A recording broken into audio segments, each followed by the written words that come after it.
You must know that the idea behind FESTAC, like the white men, the British came to establish, was to unite the whole of Africa. And Nigeria was to be the major first host. But they did one first black festival in America in association with Britain.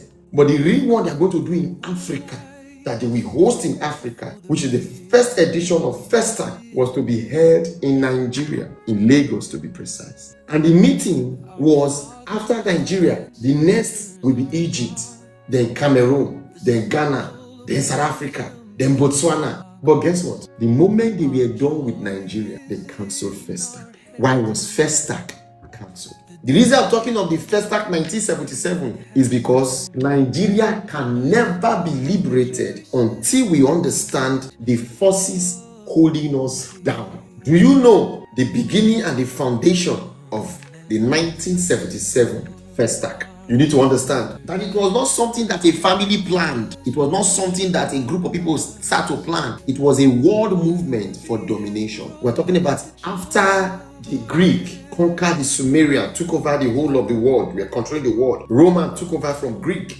We're talking about the superpower of Egypt was just independent. Then Egypt was taken over. Then the moment England took over Egypt, the Scandinavians, the Vikings, took over Anglo-Saxon. From Anglo-Saxon, they came to Africa. Every single taking over was not just a physical war. There was a spiritual contention. There was a spiritual negotiation between the deities and the gods, spearheaded by the priests who have power to do these negotiations. That is why when I said, if Nnamdi Kanu have to be released by the Nigerian government, a certain ritual negotiation has to be done. I will make this thing. If those ritual negotiations were done many years ago, the man would have been freed. But the question here is this: what is holding Nnamdi Kanu is a fragment. The actual people that are in Riri prison, some of you don't know. There are people, as I'm talking to you, that are in dungeon in Nigeria. They are alive.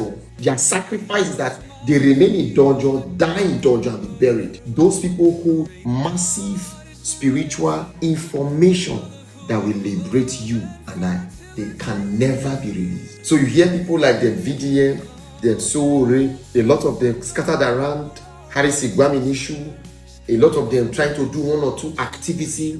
These are spirits of the ancestors, reincarnated people that are just standing, doing one or two things. For you have sent the reminder, for greater glory awaits those who serve in the ways of their ancestors. My soul rejoices in the light of Uzih. Come and let's us adore our ancestors. Come and let's us worship our gods. Lord Uzih has brought the joy of our heritage.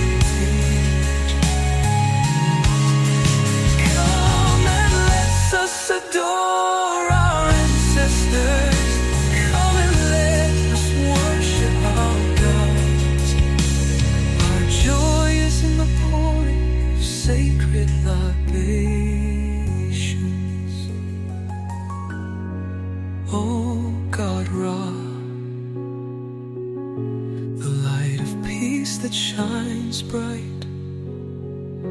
Oh God is smart, the God is of order for the just mind.